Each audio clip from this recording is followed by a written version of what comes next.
হাসিনা বিরোধিতা আর ফ্যাসিবাদ বাকশাল বিরোধিতা কি এক জিনিস? না, অবশ্যই না। হাসিনাকে উৎখাতে প্রস্তুত হওয়া মানেই ফ্যাসিবাদ উৎখাতে প্রতিশ্রুতিবদ্ধ হওয়া না, দুইটা এক জিনিস না। আমরা সবাই জানি যে হাসিনা সরকারের হাতে সবচেয়ে বেশি নির্যাতিত হয়েছে বিএনপি এবং তাদের লাখো কর্মী সমর্থক। কিন্তু দেখেন, এই বিএনপি 2018 সালের ভোটের পরে সেই সংসদে গিয়া বৈশা হাসিনাকে বৈধতা দিল। সংসদ তো বৈধ হয়ে যায়, হাসিনার শাসনের বৈধতা পায়। বিএনপি হাসিনার 2018 সালের নির্বাচনের বৈধতা দিছে, এইটা বিএনপি অস্বীকার করতে পারবে না। কিন্তু কিসের বিনিময়? মাত্র 5টা সংসদীয় আসনের বিনিময়। তাহলে হাসিনার বিরোধিতা আর ফ্যাসিবাদ বিরোধিতা দুইটা আলাদা জিনিস। এই দুইটাকে আপনি কিভাবে তাহলে আলাদা করবেন? কেমনে বুঝবেন এটা হাসিনা বিরোধিতা আর এইটা ফ্যাসিবাদ বিরোধিতা? বিএনপি হাসিনা বিরোধিতা করছে, কিন্তু ফ্যাসিবাদ বিরোধিতা কবে থেকে করছে সেটা আমাদেরকে খুঁজে দেখতে হবে। এইটা আপনি বুঝতে পারবেন যে কেউ কবে থেকে হাসিনাকে অবৈধ এবং দখলদার প্রধানমন্ত্রী হিসেবে ভাবতে শুরু করছে। এটাই হচ্ছে আসল লাইন। হাসিনাকে অবৈধ প্রধানমন্ত্রী এবং দখলদার হিসাবে হিসাব করা শুরু করা উচিত ছিল 2014 সালের ভুয়া নির্বাচনের পর থেকে। কিন্তু বিএনপি তখনও সেটা ভাবতে পারে নাই। তারপরেও সেই ইলেকশনে গেছে। শুধু ইলেকশনে না, সংসদেও গেছে। বিএনপি সংসদেরা পদত্যাগ করে কবে? 2022 সালের 10ই ডিসেম্বর। তার মানে 2022 সালের 10ই ডিসেম্বরের আগ পর্যন্ত যা হাসিনার শাসন, সেইটাকে বিএনপি বৈধ বলে মনে করে। সে পদত্যাগ করুক বা না করুক, বিএনপি হাসিনার সেই সংসদকে বৈধ আর হাসিনার প্রধানমন্ত্রিত্বকে বৈধ বলে ধরে নিয়েছিল। আইনত আমাদের সেটাই বুঝতে হবে। আপনি নির্যাতিত হইলেই আপনি ফ্যাসিবাদ বিরোধী হইয়া যান না। হাসিনাকে বৈধ প্রধানমন্ত্রী ধরে নিয়ে তার সমালোচনায় কোনো বিপ্লবীপনা নাই। রুমিন ফারহানা সেই সংসদে গিয়ে যতই জ্বালাময়ী বক্তব্য দিক না কেন, হাসিনাকে বৈধ প্রধানমন্ত্রী ভাইবা নিয়াই সেটা সে বলছে। এর ফলে হাসিনার ফ্যাসিবাদ ঢাইকা ফেলতে সুবিধা হয়েছে। এমনকি হাসিনাও চাইছে রুমিন ফারহানার জ্বালাময়ী বক্তব্য দিক। রুমিন ফারহানা হাসিনার সেই ইচ্ছাই পালন করছে। এইভাবেই হাসিনা বিরোধিতার সবচেয়ে নিরাপদ পথগুলো তৈরি হয়েছিল। যেমন কোন বাম সংগঠনের হয়ে হাসিনার সমালোচনা করা ছিল অনেক বেশি নিরাপদ ছাত্রদল বা শিবিরের তুলনায়, তাই না? এইটা ওই বামাদের দোষ না, কিন্তু এতে যদি হাসিনা তাদেরকে কম হুমকি মনে করে তাহলে সেটা তো সত্যি, তাই না? এটাও আমাদের অস্বীকার করা উচিত না যে জানু মোহাম্মদ কোনো মামলার মুখোমুখি হয়নি, কিন্তু শহীদুল আলমকে রিমান্ডে নেওয়া হয়েছে, তাকে মাইরা ফাটায় ফেলা হয়েছে, রক্ত বেরিয়ে দিছে। মির্জা ফখরুল তো মামলার ভারে হাঁটতেই পারতেন না। হাজার হাজার ছাত্রদল যুবদল কর্মীকে হত্যা করছে এই সরকার। ছাত্র ইউনিয়নের কয়জনকে করছে? করে নাই। বামপন্থীদের কয়জনকে করছে? করে নাই। একজনকে পুলিশ ধরতো, আবার একটু দূরে গিয়ে ছেড়ে দিত। এই যে দেখেন, ছাত্র ইউনিয়নের সাবেক নেতারে ধরছে, আবার ছেড়ে দিছে। সবাই রে এরকম করতো, ধরতো আবার ছেড়ে দিত, একটু দূরে নিয়ে যায়। নুরুল হক নুরু নির্যাতনের শিকার হয়েছে, কিন্তু সেই আবার হাসিনার মাঝে তার মায়ের প্রতিচ্ছবি খুঁজে পাইছে। আমি ছাত্রলীগের কর্মী ছিলাম না, শুধু ছোটোখাটো একটা নেতাও ছিলাম, হলের পোস্টেড ছিলাম। আর আমি বিভিন্ন প্রোগ্রামে গিয়েছি, আমি দেখেছি নেত্রীকে ঢাকা মেডিকেল যখন বার্ন ইউনিটে বিএনপির আন্দোলনের সময় যখন আছে বিভিন্ন অকারেন্সগুলো ওঠে, তখন তিনি গিয়েছেন। আসলে আমার মনে হয়েছে যে তার মধ্যে আমার মায়ের চেহারাটা আমি কিছুটা দেখতে পেয়েছি। আর বঙ্গবন্ধুর কথা তো এটি আসলে তো শুধু আমরা না, সারা বিশ্বের মানুষ জানে। তার সুযোগ্য কন্যা যদিও শেখ রেহেনা আপা আমরা রয়েছে, কিন্তু যেটা বঙ্গবন্ধুর মধ্যে অনেকে বলে যেটা ছিল, তার পুরোটা মনে হয় যে আমাদের নেত্রী পেয়েছেন। এই সমস্ত ঘটনা কিন্তু খুবই জটিল, কিন্তু এগুলো এত সহজে ঘটতো না যদি প্রফেসর ইউনূস শেখ হাসিনাকে ফ্যাসিস্ট এবং আওয়ামী লীগকে বাকশালীয় ফ্যাসিস্ট দল হিসেবে চিন্তা করতেন, চিনে নিতেন, জনগণকে চিনে দিতেন, ডিফাইন করতেন, তাদের আদর্শিক কাঠামো এবং রাষ্ট্রীয় যন্ত্রগুলোকে সুস্পষ্টভাবে চিহ্নিত করতেন এবং সংজ্ঞায়িত করতেন। ওনাকে বলতে হতো কেন এইগুলা গণতন্ত্রের পরিপন্থী এবং আপত্তিকর যুক্তিসহ, কিন্তু তিনি সেটা করেন নাই। 11 মাস পার হয়ে গেছে, ওনার করার সেটা সময় হয় নাই। কারণ এইগুলা যদি আগে থেকে সংজ্ঞায়িত না হয়, তাহলে আওয়ামী লীগের বিরুদ্ধে যাই করুক, এই সমস্ত হয়ে দেখায় লোক দেখানো আইওয়াস, পপুলিজম। বিষয়টা হওয়া উচিত ছিল এরকম: আইন মন্ত্রণালয় অপরাধের ধরন অনুযায়ী সংজ্ঞায়িত করবে, সেই অনুযায়ী একটা তালিকা প্রণয়ন করবে, জনগণের সামনে সে তালিকাভুক্ত ব্যক্তিদের কর্ম এবং অপরাধ উপস্থাপন করবে, তারপর আদালতে মামলা হবে এবং আদালতের নির্দেশে ব্যবস্থা নেওয়া হবে। এখন কি করতেছে? খায়রুল সাহেবকে 11 মাস পরে ধরা হইলো। কেন 11 মাস আগে কেন ধরা হইলো না? আবার এখন কেন ধরা হইলো? এই একই রীতি যেভাবে ধরা, সেটা পুলিশ, আমলা, সেনাবাহিনী সবার ক্ষেত্রে প্রযোজ্য। বিচার বিভাগের জন্য জুডিশিয়াল কাউন্সিল তদন্ত করবে, তারপর ব্যবস্থা নেবে, কিন্তু জোর করে অবসরে পাঠিয়ে দেওয়া হচ্ছে। এইভাবে তো শেষ করা যাবে না। জোর করে অবসরে পাঠায় তো দায় শেষ করা যাবে না। আবার দেখেন, আজকে দেখলাম একজন উপদেষ্টা চট্টগ্রাম কারাগারে হাসিনার 3 এমপির সঙ্গে বৈঠক করছে, দেখা করছে, পত্রিকায় আসছে, ছবি ভাইরাল হয়েছে। ধর্ম উপদেষ্টা কেন গেছে? স্বরাষ্ট্রমন্ত্রী যায় জেলখানায় মাঝে মাঝে, ধর্ম উপদেষ্টা জীবনে কোনোদিন যায়নি। উনি কেন গেছে? ঘুটু করতে। সে কোনো কাজ করে না। হেফাজতের সাথে দূরত্ব তৈরি হয়েছে, হেফাজতে নাকি তাকে রিকমেন্ড করে দিছে। হেফাজতের সাথে দূরত্ব কেন তৈরি হয়? এর জন্যই তৈরি হয়েছে, ধর্ম উপদেষ্টার জন্যই তৈরি হয়েছে। আর এই সমস্ত জিনিস যদি চলতে থাকে তাহলে বিচার ব্যবস্থার উপর জনগণের আস্থা ভেঙে পড়বে। প্রফেসর ইউনূসও যখন প্রশ্ন করে তখন জবাব দিতে পারে না। কারণটা হইতেছে ফ্যাসিজমকে প্রফেসর ইউনূস স্পষ্ট করে সংজ্ঞায়িত করেনি এবং রাষ্ট্রের ভেতরে বসে থাকা ফ্যাসিস্ট উপাদানগুলোর বিরুদ্ধে পরিষ্কার কোনো কাঠামোগত লড়াইও শুরু করতে পারেনি। ফলে এই উপাদানগুলো এক ভয়ঙ্কর সামাজিক বিপর্যয়ের দিকে আমাদেরকে ঠেলে দিচ্ছে। বাংলাদেশের 2টা প্রিভিলেজ সরকার দেখছে, এক শেখ মুজিবের সরকার আর 2 প্রফেসর ইউনূসের সরকার। 2 সরকারই একটা রক্তাক্ত লড়াইয়ের পর ক্ষমতা আসছিল। মানুষ অনেক আশা করছিল সরকার প্রধান হিসেবে প্রফেসর ইউনূস আর শেখ মুজিব মানে সোহরাওয়ার্দীর বডিগার্ড দুজনে দারুণ জনপ্রিয় ছিল। মুজিবের সরকার ফেল করছে দারুণ ভাবে, এমন ভাবে ফেল করছে যে সোহরাওয়ার্দীর বডিগার্ড জয় বাংলা হলে সবাই বলে আলহামদুলিল্লাহ। ঠিক এই পথে হাঁটতেছে প্রফেসর ইউনূসের সরকার, ক্রমাগত জনপ্রিয়তা হারাইতেছে। দেখেন, উনারা তো 12 ভাতারির মতো ঠাপ খায়, ওয়াকারের ঠাপ খায়, বিএনপির ঠাপ খায়, আওয়ামী লীগের ঠাপ খায়, ইন্ডিয়ার ঠাপ খায়, 2 দিন পর পর গদি নড়ে যায়। কেউ তো সাপোর্ট করে না, সবাই বিরক্ত। আমরা কয়েকজন খায় না খায় সাপোর্ট করে গেছি, সরকার যেন ভালো চলে, নানা পরামর্শ দিছি, কোনো পরামর্শ শুনে নাই। 2-1টা হয়তো শুনছে। কালে ভদ্রে বালিতে পেশাব করে দেখছেন, কোনো চিহ্ন থাকে না। কলে প্রফেসর ইউনূসের সরকারকেও তাই কোন পরামর্শ দিলে শুনে না, বালিতে পেশাবের মতো, কোনো চিহ্ন থাকে না। এই যে মাইলস্টোনের ঘটনায় আমি তো ইউজুয়ালি উপদেষ্টাদের ফোন করি না। ওই দিন দুর্ঘটনার সাথে সাথে আপনার ভাইয়ের ফোন দিছি, বলছি পরীক্ষা স্থগিত করে দেন। তখন বাংলাদেশের টাইম বেলা 3টা হবে, উনি বললেন দেখতেছি। আমি কল্পনাও করি নাই এই সিদ্ধান্ত উনি নিতে পারবেন না। পরে জানলাম শিক্ষা সচিব এই পরীক্ষা স্থগিত করতে রাজি হন নাই। তাইলে আবরার ভাই কেন শিক্ষা উপদেষ্টা থাকবেন? শিক্ষা সচিবকে উপদেষ্টা বানিয়ে দিলেই হয়, সেই যখন সব ডিসিশন নেয়। আমি আবরার ভাইয়ের ফোন করার পরে কি ঘটছে আমি পরিষ্কার দেখতে পাইতেছি। আবরার ভাই শিক্ষা সচিবকে ডাকছে, ফোনের পরে জিজ্ঞেস করছে, আচ্ছা বলেন তো এই পরীক্ষা স্থগিত করে দেওয়া উচিত না? সিদ্দিক জুবায়ের, ও তো আমলা, ওই সবার থেকে বেশি বুঝে, সে বলছে জি স্যার আমরা তো করতেই পারি, কিন্তু এই অ্যাক্সিডেন্ট তো ঢাকার একটা সেন্টারে, সারা দেশে সবাই তো প্রিপারেশন নিয়ে ফেলছে, বন্ধ করলে ঝুলে যাবে সব প্রিপারেশন। শিক্ষকদেরও একটা প্রিপারেশন থাকে। দেখেন অনেকে দেখেন পরীক্ষার পরে ছুটি কাটাইতে যাবে, টিকিট ফিকিট কাটে ফেলছে, এত বেড়াছাড়া হয়ে যাবে তো সব, পরে ইয়ে নিতে গেলে। তার সে পরীক্ষা নিয়ে নি স্যার, এই যে মাইলস্টোনের জন্য আমরা পরে একটা আলাদা নিয়ে নেব নি পরীক্ষা, জিজ্ঞেস করেন আপনার ভাইকে। এটাই বলেছিল কিনা সিদ্দিক জুবায়ের? এটাই বলবে, কারণ তো ধান্দা, 2টা দিন নষ্ট হবে, এটা ধান্দা, 2 দিনের ধান্দা নষ্ট হবে, ওটা বসেই থাকে ধান্দা করার জন্য। সিদ্দিক জুবায়েরও বুঝলো না, আপনার ভাইয়া বুঝলো না যে এইটা কোনো অ্যাডমিনিস্ট্রেটিভ ডিসিশন না, এটা পলিটিক্যাল ডিসিশন। এই পলিটিক্যাল ডিসিশনে 2টা কাজ হইতো। কি সেই কাজ?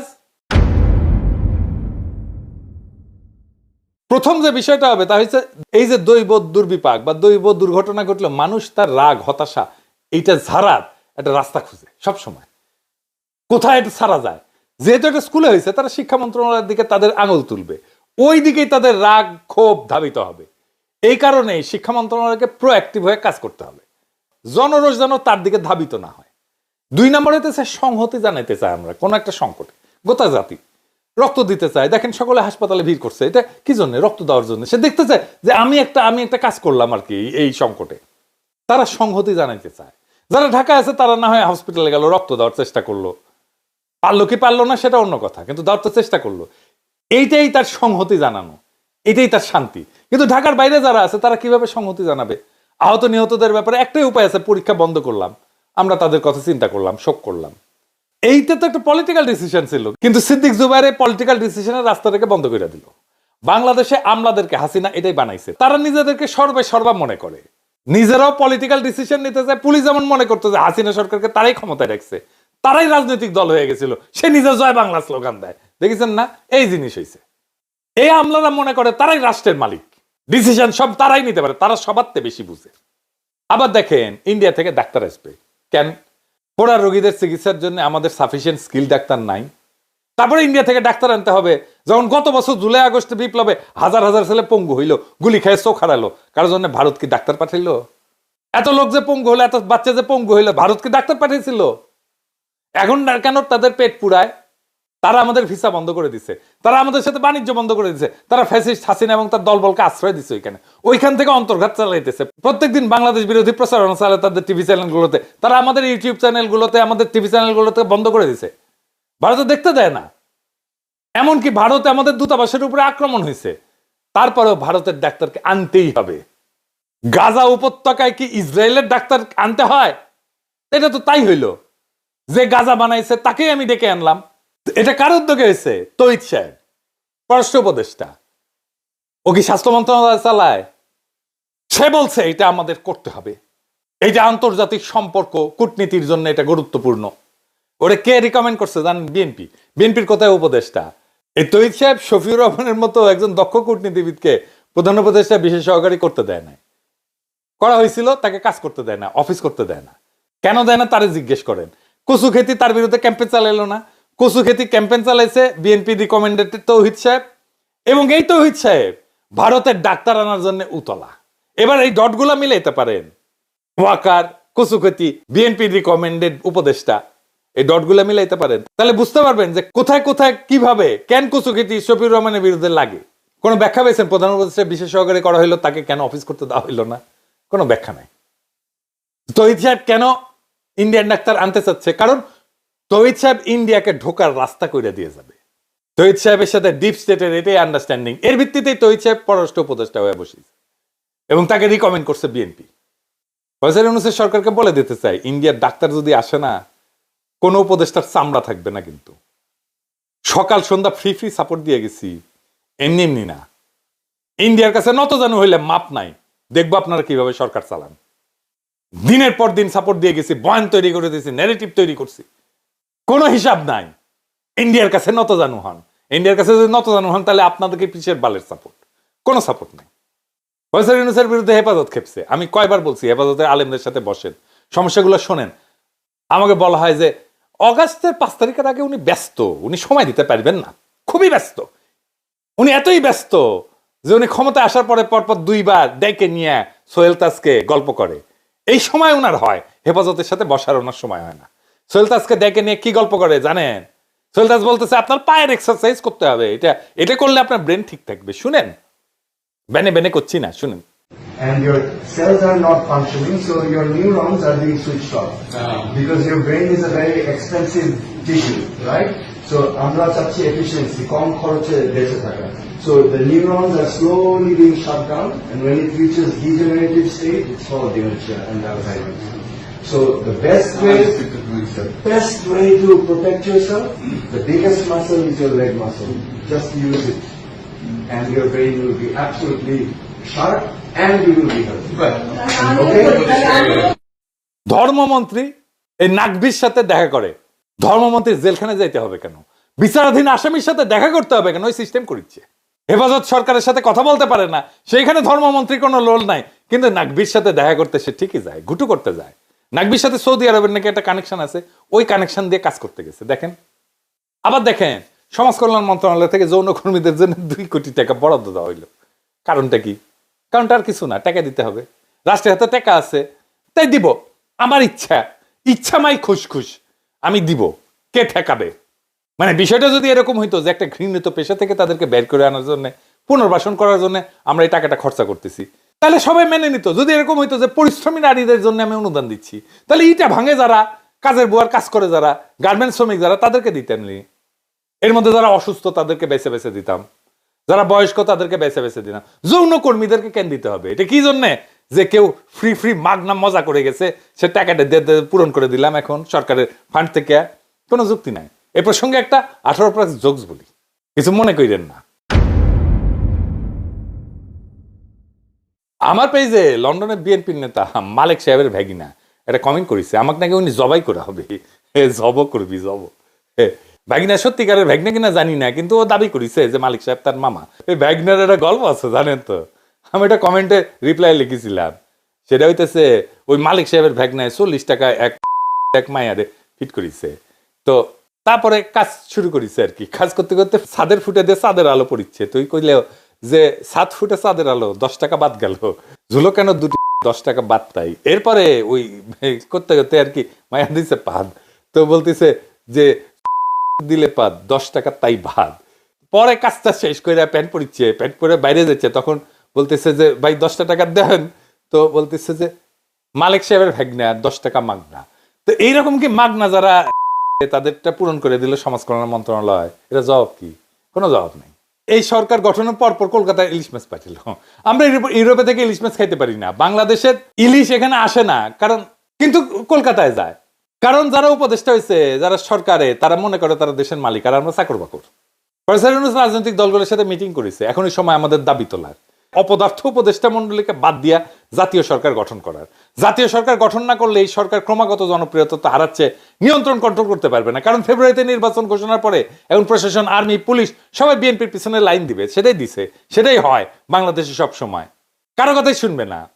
ওইদিকে আওয়ামী লীগ তৈরি হয়ে গেছে, এখন বলে কিছু হইলে বলে আওয়ামী লীগ ঢুকে যাবে আন্দোলনের মধ্যে। আরে আওয়ামী লীগ ঢোকে কেমনে? স্কোপটা কে করে দেয়?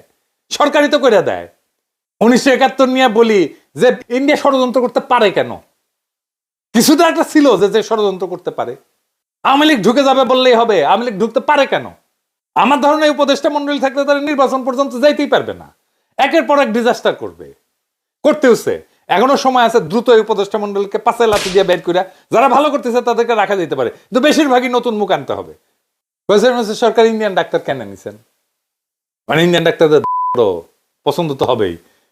ইন্ডিয়া 1000 বার মারলেও তবু আমি তোমায় দূর হতে ভালোবেসে যাবো, হয়তো কিছুই নাহি পাবো, এটা বলবে। সরকারের রন্ধে রন্ধে ইন্ডিয়ান ডলার বসে আছে, এদের কাজে হইতেছে এমন কিছু ক্রমাগত করতে থাকা, যেন প্রফেসর ইউনূসের সরকার একটু একটু করে জনপ্রিয়তা হারাইতে থাকে। আর প্রফেসর ইউনূস এটা বাধা দেয় না, উনি কোনো কিছুই বাধা দেন না। বাংলাদেশে একটা সুযোগ আসছিল নতুন শাসনের, নতুন সমাজ চেতনার, সত্যিকার অর্থে মানুষের রাষ্ট্র নির্মাণের, কিন্তু এই সুযোগ হেলায় আমরা হারাইতেছি। এই সুযোগ তো দ্বিতীয়বার আসবে না। এই সুযোগ যদি আমরা কুশাসনের পুরনো নীল নকশা আর আমলাতান্ত্রিক গোজামিলের ভিতরে হারায় ফেলি, তাহলে আর কিছুই তো বাকি থাকবে না। এত রক্ত বৃথা যাবে, এত সংগ্রাম বৃথা যাবে। জনগণ আপনাদের সময় দিছে, ধৈর্য দেখাইছে, সহ্য করছে। এখন সময় আসছে স্পষ্ট হয়ে দাঁড়ানোর, ফ্যাসিবাদকে ফ্যাসিবাদ বলার, রাষ্ট্রযন্ত্রে বসে থাকা ইন্ডিয়ান দালালদের আলাদা করে চিহ্নিত করার, পুরানা ভুলের দায় থেকে বেড়ায় এসে জনগণের ভাষায় কথা বলার। আপনারা যারা ক্ষমতায় আছেন, আপনাদের সামনে দুইটা পথ। একটা পথ ন্যায়ের, গণতন্ত্রের, জনগণের সঙ্গে সম্মানের চুক্তির, আর আরেকটা পথ স্বৈরতন্ত্রের, পুরনো দালান ভাঙা ইটের উপরে দাঁড়ায় ক্রমাগত ধ্বংসের। সিদ্ধান্ত আপনাদের। আমরা যারা এই স্বপ্ন নিয়ে আছি তারা শুধু প্রতিজ্ঞা করতে পারি, আমরা থামবো না, ফিরবো না। আমরা সেই বাংলাদেশ চাই যেখানে কোনো মা তার সন্তানের কবর খুঁজে বেড়াবে না, যেখানে নষ্ট আমলাতন্ত্রকে রাজনৈতিক সিদ্ধান্ত নিতে দেওয়া হবে না, যেখানে উপদেষ্টা না জনগণ হবে শেষ কথা। বাংলাদেশের রাস্তায় যদি আবার আলো জ্বলে, তার আগুন আসবে আমাদের চোখ থেকে। আমরা দেখাবো ফ্যাসিবাদ কিভাবে পরাজিত হয়, কিভাবে একটা জাতি তার শিকল ভাঙে, আর সময় দেওয়া হবে না কিন্তু আপনাদের। এবার আমরা হিসাব চাইব। ক্ষমতা উপভোগ করা চলবে না, বসছেন ক্ষমতা উপভোগ করতেছেন। এই সমস্ত অপদার্থ উপদেষ্টাদের তুলে ফেলতে হবে শিকড় গজায় ওঠার আগেই। এই দেশ জনগণের, ক্ষমতায় চেপে বসা প্রভুদের না। যেই ক্ষমতায় যায় সেই প্রভু হয়ে যায়। তারা নিজেদের দেশের মালিক বলে মনে করে। 2024-এর বর্ষা বিপ্লবের পরে বাংলাদেশ জাগছে, বাংলাদেশকে আর কেউ থামাইতে পারবে না। জয় হোক জনগণের, জয় হোক ফ্যাসিবাদ মুক্ত নতুন বাংলাদেশের। ইনকিলাব জিন্দাবাদ।